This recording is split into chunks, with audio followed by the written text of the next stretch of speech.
నమస్తే, నేను మధు. ఆంధ్రప్రదేశ్ స్పీకర్ అయినటువంటి చింతకాయల అయ్యన్న పాత్రుడు కుమారుడు చింతకాయల విజయ్ గురించి రకరకాలుగా ప్రచారం జరుగుతుంది. ఆయన అన్నవి అననివి లేనిపోనివన్నీ కూడా ప్రచారం చేస్తూ కొన్ని మీడియాలు అయితే వారి ఫేమస్ ని పెంచుకుంటున్నాయి. అసలు చింతకాయల విజయ్ గారు ఏమన్నారు, అసలు ఎందుకు ఇంత విపరీతమైన ప్రచారం అయితే ఈ రోజు మనం చర్చించుకుందాం. ప్రస్తుతం మనతో పాటు ఉన్నారు senior journalist doctor Durga Vadlamani గారు. వారిని అడిగి మరిన్ని విషయాలను తెలుసుకుందాం. నమస్కారం మేడం. మేడం, అసలు చింతకాయల విజయ్ గారు ఏమన్నారు మేడం? మీడియాలో చూస్తే రకరకాలుగా ఉన్నవి లేనివి కూడా యాడ్ చేసి చెబుతున్నా అంటున్నారు. మరి అసలు ఏం జరిగింది మేడం? ఏమీ జరగలేదు. ఆయన సోషల్ మీడియా మొత్తం ఆయన చూసుకునే ఇన్ఛార్జ్ కాబట్టి ఆయన మీద కొంచెం నెగిటివ్ వైసీపీ వాళ్ళు మాట్లాడుతున్నారు. నన్ను అడిగితే చింతకాయల విజయ్ గారు ఏమీ తప్పు మాట్లాడాల. ఆయన ఏమన్నారు, ఇప్పుడు ఎవరి పార్టీ క్రమశిక్షణ గురించి వాళ్ళు మాట్లాడుకుంటారు. ఇప్పుడు క్రమశిక్షణ లేని పార్టీ వాళ్ళు ఏం చేస్తారు, క్రమశిక్షణ గురించి మాట్లాడే వాళ్ళని వాళ్ళు ట్రోల్ చేస్తారు. అదే జరిగింది. ఇప్పుడు పార్టీలో క్రమశిక్షణ అంటే ఒక తెలుగుదేశం, ఒక భారతీయ జనతా పార్టీ, మిగతా ఏ పార్టీకి మనకు తెలిసి క్రమశిక్షణ లేదు. అసలు వైసీపీకి అసలు పార్టీ ఉందా లేదా అనే స్థితిలో ఇవాళ వాళ్ళు ఉన్నారు. మరి వాళ్ళు మాట్లాడటం ఏంటి, ఏదో అనని మాటలని అన్నారు అని దాని మీద ఓ ట్రోల్ చేసి, ఇప్పుడు అసలు రాజకీయాల్లో శాశ్వత మిత్రులు శాశ్వత శత్రువులు ఎవరు ఉండరు. ప్లస్ ఇదివరకు ఎట్లా ఉండేదంటేనండి, 2019కి ముందు మాట్లాడుతున్నాం, మొత్తం భారతదేశంలో రాజకీయాలు ఎలా ఉండేవంటే, ఇప్పుడు మామూలుగా అసెంబ్లీలో కొట్టుకున్నా లేదు ఊళ్ళల్లో ఎలక్షన్స్ అప్పుడు కొట్టుకున్నా ఉత్తప్పుడు ఎవరికి వాళ్ళు ఫ్రెండ్లీగా ఉండేవాళ్ళు. ఎవరింట్లో పెళ్ళిళ్ళు జరిగినా మంచి ఏదైనా ఒక శుభకార్యం జరిగినా ఒకళ్ళింటికి ఒకరికి రాకపోకలు ఉండేవి. మామూలుగా కనిపిస్తే పలకరించుకునేవాళ్ళు. అసెంబ్లీలో అయితే సీనియర్స్ దగ్గరికి వెళ్ళి జూనియర్స్ వెళ్ళి పలకరించేవాళ్ళు. అవును. ఇప్పుడు అసలు ఆ సంప్రదాయానికి తెర దించేసింది వైసీపీ. అసలు జగన్మోహన్ రెడ్డి వచ్చాక ఎలాంటి రాజకీయాలు వచ్చాయి? అసలు మాట్లాడితే శత్రువులు, మాట్లాడితే వాళ్ళకి తాటాకులు కట్టడం, లేదు పార్టీ నుంచి బహిష్కరించటం, లేదు వాళ్ళ ఇంట్లో వాళ్ళని కుటుంబ సభ్యులను కూడా ఒక నీచంగా మాట్లాడటం, లేనివి అననివి కూడా అన్నట్టు ఆపాదించటం, ఇవన్నీ మనం చూసాం. సో ఇప్పుడు అదే రాజకీయం చేస్తోంది వైసీపీ. ఇవాళ చింతకాయల విజయ్ మాట్లాడని మాటలు ఎందుకంటే వాళ్ళకి అయ్యన్న పాత్రుడు గారి మీద కోపం. ఎందుకు కోపం? ఇప్పుడు ఆయన అన్నారు కదా, పని చేయకుండా మీరు ఎట్లా జీతాలు తీసుకుంటారని. No work no pay. అదంతే కదా. నిజంగా మనకి తెలిసి అంటే మన ఇళ్లలో మనకు అమ్మా నాన్న ఏం నేర్పిస్తారు, నువ్వు కష్టపడాలి, కష్టపడితేనే అన్నం తినాలి, చదువుకుంటేనే అన్నం తినాలి, చిన్నప్పటి నుంచి మనకు అవే నేర్పిస్తారు.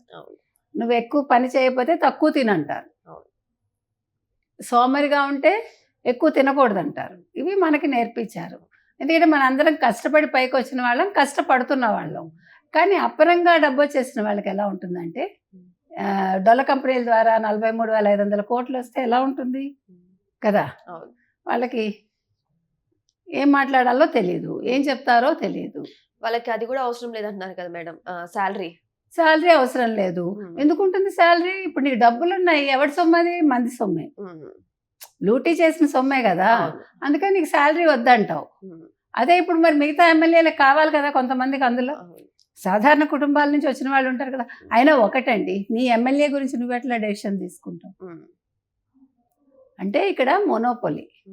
అందుకని ఆయన ఏమనుకుంటున్నాడంటే, చింతకాయల విజయ్ కూడా వైసీపీకి చెందినవాడు అనుకుంటున్నాడేమో పొరపాటున. ఆయన పార్టీలో ఆయనకు సంబంధించిన వాళ్ళకి ఆయన చెప్పుకుంటాడు, ఆయన ఇష్టం అది. మీరు ఎవరితో మాట్లాడుతున్నారో చూసుకోండి, మనకి ఎన్నికలు ముఖ్యం కాదు, లేకపోతే ఊళ్ళు ముఖ్యం కాదు. ఊళ్ళల్లో రాజకీయాల్లో గెలిపోవటములు సహజం. మనకి పంచాయతీ పోయినా పర్వాలేదు, అక్కడ క్యాండిడేట్ నెగ్గకపోయినా పర్వాలేదు, కానీ మీరు వైసీపీ వాళ్ళతో జాగ్రత్తగా ఉండండి అని చెప్పడం తప్పేముంది? ఎందుకంటే ఇవాళ కోవర్ట్లు ఉన్నారు తెలుగుదేశంలో, ఇవాళ పోలీస్ శాఖలో కోవర్ట్లు ఉన్నారని గతంలో చంద్రబాబు నాయుడు గారే చెప్పారు. ఇవాళ ఏ శాఖలో తీసుకున్నా కోవర్ట్లు ఉన్నారు. అంత దాకా ఎందుకండి? టీటీడీలో ఏం జరిగింది? 2,000 మంది నా మనుషులు ఉన్నారని కరుణాకర్ రెడ్డి చెప్పారా? తర్వాత 400 చిల్లర క్రిస్టియన్స్ ఉన్నారు అందులో మొన్నటి వరకు. మరి చెప్పుకుంటారు. ఇప్పుడు వాళ్ళని తీసేశారా, నువ్వు ధర్నా చేస్తావా జగన్మోహన్ రెడ్డి?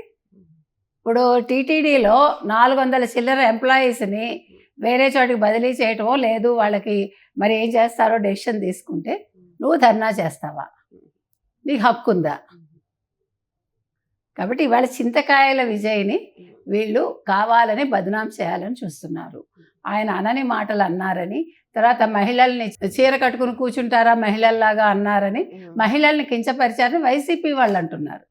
ఇంతకంటే ప్రపంచంలో విడ్డూరం వింతలు ఏమైనా ఉంటాయా? మన రీసెంట్ గా కూడా షర్మిల గారిని అన్నారు కదా మేడం, జగన్ గారు పచ్చి చీర కట్టుకొని వెళ్ళి. అందుకే నేను అడుగుతున్నా, పాపం సొంత చెల్లెల్ని తన కొడుకు పెళ్లికి అపోజిషన్ లీడర్ కి కార్డు ఇవ్వడానికి వెళ్తే, అది కూడా వాళ్ళ నాన్నగారికి స్నేహితులు తండ్రి లాంటి వారు 3 సార్లు అప్పటికే ముఖ్యమంత్రి అయిన వ్యక్తికి కార్డు ఇవ్వడానికి వెళ్తే నువ్వు పచ్చ చీర కట్టుకుని వెళ్ళావని మాట్లాడిన జగన్మోహన్ రెడ్డి ఇవాళ చింతకాయల విజయ్ని వెక్కిరిస్తున్నాడు.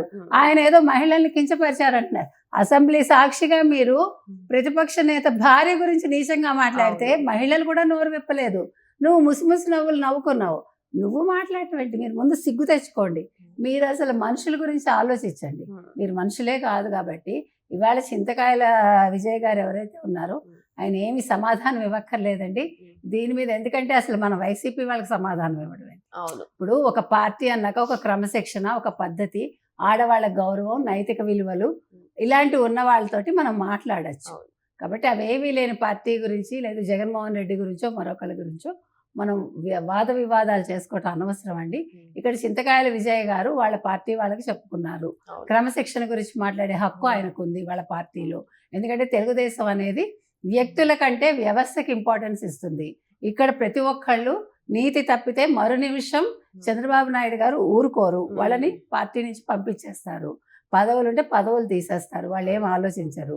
ఇప్పుడు రాసలీలలు జరిపినా లేదు ఏమంటారు గోరంట్ల మాధవ్ లాంటి వాళ్ళు వీడియోలు రిలీజ్ చేసినా నోరు మూసుకు కూర్చున్నాడు జగన్మోహన్ రెడ్డి. ఇక్కడ అలా కుదరదు కాబట్టి అమ్మ జాగ్రత్త, మీరు ఎవరితో మాట్లాడుతున్నారో ఏంటోను, వాళ్ళు కోవర్ట్లు కావచ్చు, లేదా రేపు పొద్దున మీకు వెన్నుపోటు పడవచ్చు, ఎవరికి తెలుసు అని ఆయన చెప్పాడు. అది ఇందులో తప్పేమీ లేదు. సో ఈ విధంగా చూసుకుంటే అసలు విజయ్ గారు అన్న మాటలకి వాళ్ళు ఎందుకు మేడం అంత రియాక్ట్ అవుతున్నారు? ఇప్పుడు మీరు ఇది ఉన్న మాట అంటే ఉలికెక్కువ అని మీరు అంటున్నారు కదా, అలాగే. ఎందుకంటే వాళ్ళకి తెలుసు వెన్నుపోటు రాజకీయాలు ఏంటో వాళ్ళకి తెలుసు. తర్వాత ఏ రకంగా పక్కవాడిని ముంచాలి అనేది తెలుసు. సొంత పార్టీ వాళ్ళనే ముంచుతారు, కార్యకర్తలను పట్టించుకోరు. కార్యకర్తలను తొక్కుకుంటూ వెళ్ళిపోయి తర్వాత 10 లక్షలు ఇచ్చి లాలూచి పడ్డానికి చూసే పార్టీ మాట్లాడటం ఏంటి చెప్పండి? చింతకాయల విజయ్ గారు మాట్లాడిన దాంట్లో ఖచ్చితంగా ఎటువంటి తప్పు లేదండి. ఆయన పార్టీ కార్యకర్తలకో ఆయనకు సంబంధించిన వ్యక్తులకో ఆయన దిశానిర్దేశం చేసి ఉండొచ్చు, చేసే హక్కు కూడా వారికి ఉంది. వారు ఒకవేళ తప్పు మాట్లాడుంటే పార్టీ చూసుకుంటుంది. అవును, పార్టీది ఆ బాధ్యత. తెలుగుదేశం పార్టీ చూసుకుంటుంది. ఈయన తెలుగుదేశం పార్టీ కాదు కదా జగన్మోహన్ రెడ్డి, లేకపోతే మిగతా వాళ్ళు తెలుగుదేశం పార్టీ కాదు కదా. ఆ పార్టీలో ఉండే తీరుతన్నులు వాళ్ళకి తెలియదు కదా. మరి వాళ్ళు ఎందుకు మాట్లాడతారు? ముందు మీ ఇల్లు చక్కబెట్టుకోండి. వైసీపీ వాళ్ళకి చెప్తున్నాం, ముఖ్యంగా జగన్మోహన్ రెడ్డికి చెప్తున్నాం. రేపు పొద్దున్న నీ పరిస్థితి ఏంటో, ఎప్పుడు జైలుకి వెళ్తావో తెలియదు. ఒక పక్క విజయసాయి రెడ్డి నిజాలు మాట్లాడారు, ఇంకో పక్క నీ చుట్టూ కేసులు బిగుస్తున్నాయి, మరో పక్క కల్తీ నెయ్యి వ్యవహారంలో మొత్తం సుప్రీంకోర్టే తేల్చింది, సుప్రీంకోర్టు నియమించిన సిబిఐ సిట్టు. కాబట్టి ఆ విషయాల మీద దృష్టి పెట్టకుండా చింతకాయల విజయ్ గురించి మీకు ఎందుకు? దీన్నే అంటారు డైవర్షన్ పాలిటిక్స్ అని. సో ఏదేమైనా సరే ఇప్పుడు చింతకాయల విజయ్ గారి మాటలు మాత్రం వైరల్ అవుతున్నాయి. సో ఆయన అననివి కూడా మరి కల్పించి చెప్తున్న మీడియా గురించి మనం ప్రత్యేకంగా చెప్పాల్సిన అవసరం లేదు. మరి వెయిట్ చేసి చూద్దాం దీని గురించి అధిష్టానం ఏ మాత్రం నిర్ణయం తీసుకుంటుందని. Thank you so much. Thank you.